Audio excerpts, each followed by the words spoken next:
لیکن ہمیں ہندوستان کو نہیں بھولنا چاہیے. وہ ایک ایسا کھیل کھیلنے دوبارہ جا رہا ہے جس سے افغانستان اور پاکستان نہیں، یہ سارا خطہ جلے گا. ابھی بات کر رہے تھے میرے آنے سے پہلے جب میں داخل ہوا داعش کی اور باقی چیزوں کی. کون ان کو جمع کر رہا ہے؟ کون ادھر لایا ہے؟ یہ بڑی طرح حقیقتیں ہیں. کس کے ہیلی کاپٹروں کے اوپر جو ہے وہ داعش کی آباد کاری ہوئی افغانستان میں، دنیا کو معلوم ہے، یہ مخفی نہیں ہے. کیا وہ یہ چاہیں گے کہ اس پاکستان میں امن آئے؟ آپ نے جب کہا ہم اڈے نہیں دیں گے، آپ نے جب یہ کہا کہ ہم اپنی سرزمین کو استعمال نہیں ہونے دیں گے کسی جنگ میں، تو آپ کو قیمت بھی ادا کرنی ہے، یہ نہ آپ سوچیں.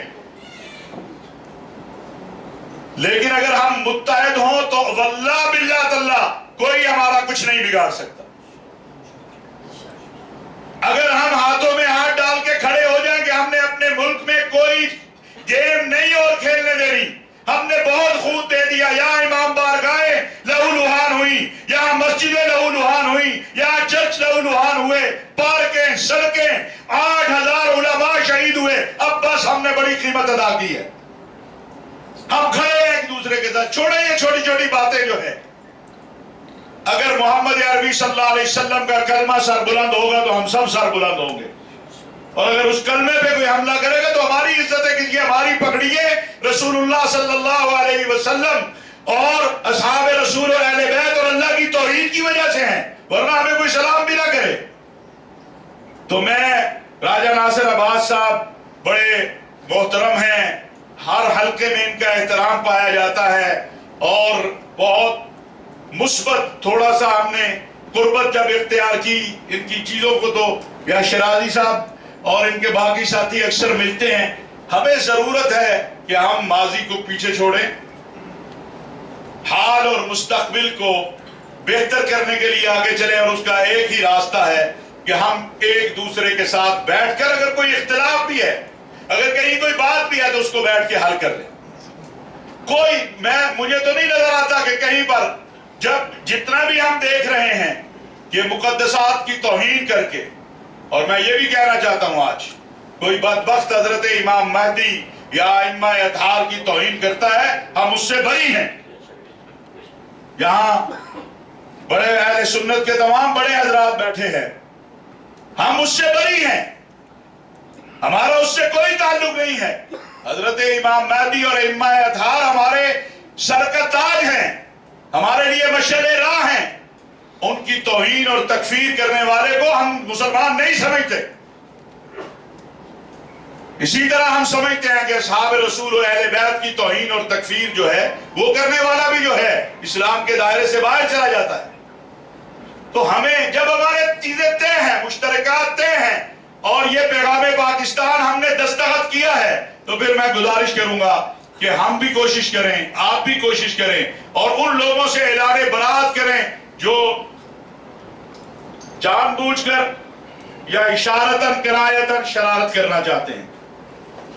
کیونکہ کرتا ایک ہے، بھگتنی پوری قوم کو پڑتی ہے. میں یہ بات عرض کروں. ابھی یہ ایک بدبخت لاہور میں جس نے توہین کی تھی، وہ اپنے نام کے ساتھ ظہیر لکھ کے امام موسیٰ، ہم اسے جانتے ہی نہیں ہیں، اہل حدیثوں میں بھی کوئی اسے نہیں جانتا ہوگا، لیکن پورا اہل حدیث مکتبہ فکر اس کی ذات میں سوشل میڈیا پہ لایا گیا. اسی طرح مجھے کسی نے کل بتایا کہ کسی نے حضرت امام مہدی کے بارے میں بکواس کی. میں نے کہا پکڑ کے اس کو لٹکاؤ اور مدعی میں بنتا ہوں. جس طرح اسلام آباد میں جب سیدنا ابوبکر صدیق کی توہین کی گئی تو مدعی بننے کے لیے علامہ عارف وادی صاحب جو ہیں وہ تھانے میں ہم سے پہلے پہنچے تھے. اس جذبے کی ضرورت ہے، اسی چیز کی ضرورت ہے. کوئی بات تلخ لگی ہو تو معافی چاہتا ہوں. حکومت کا نمائندہ ہونے کی حیثیت سے میں ایک بات عرض کرنا چاہتا ہوں کہ ہم نے کوشش کی ہے، 100% تو نہیں ہو سکتا، لیکن ہم نے کوشش کی ہے اور کوشش کر رہے ہیں کہ فتنہ پروروں کو اور فتنہ پھیلانے والوں کو قانون کے دائرے میں لے کر آئیں، ان کو کٹہرے میں لائے. وہ کتنا بھی طاقتور کیوں نہ ہو، اس کو ملک میں فتنہ انشاءاللہ نہیں پھیلانے دیا جائے گا. کچھ ہو رہا ہے، ہم دیکھ رہے ہیں. ان سے بھی کہنا چاہتا ہوں، سب سے کہنا چاہتا ہوں، اور چند فتنہ پروروں سے بھی کہنا چاہتا ہوں، آج کے اس فورم کے ذریعے کہنا چاہتا ہوں کہ یہ حرکتیں اب 90 والی 2000 والی اب یہ نہیں چلیں گی، بالکل نہیں چلے گی۔ میں اس فورم سے یہ بات کہنا چاہتا ہوں، جس شخص نے اہل تشیع کی اذان کو دہشت گردی کہا ہے وہ خود بڑا دہشت گرد ہے، وہ خود بڑا انتہا پسند ہے۔ اللہ تبارک و تعالی جو کہا سنا اس پر عمل کی توفیق عطا فرمائے۔ کوئی بات تلخ ہو، کوئی بری لگی ہو تو اس کی معافی چاہتا ہوں۔ بہت شکریہ۔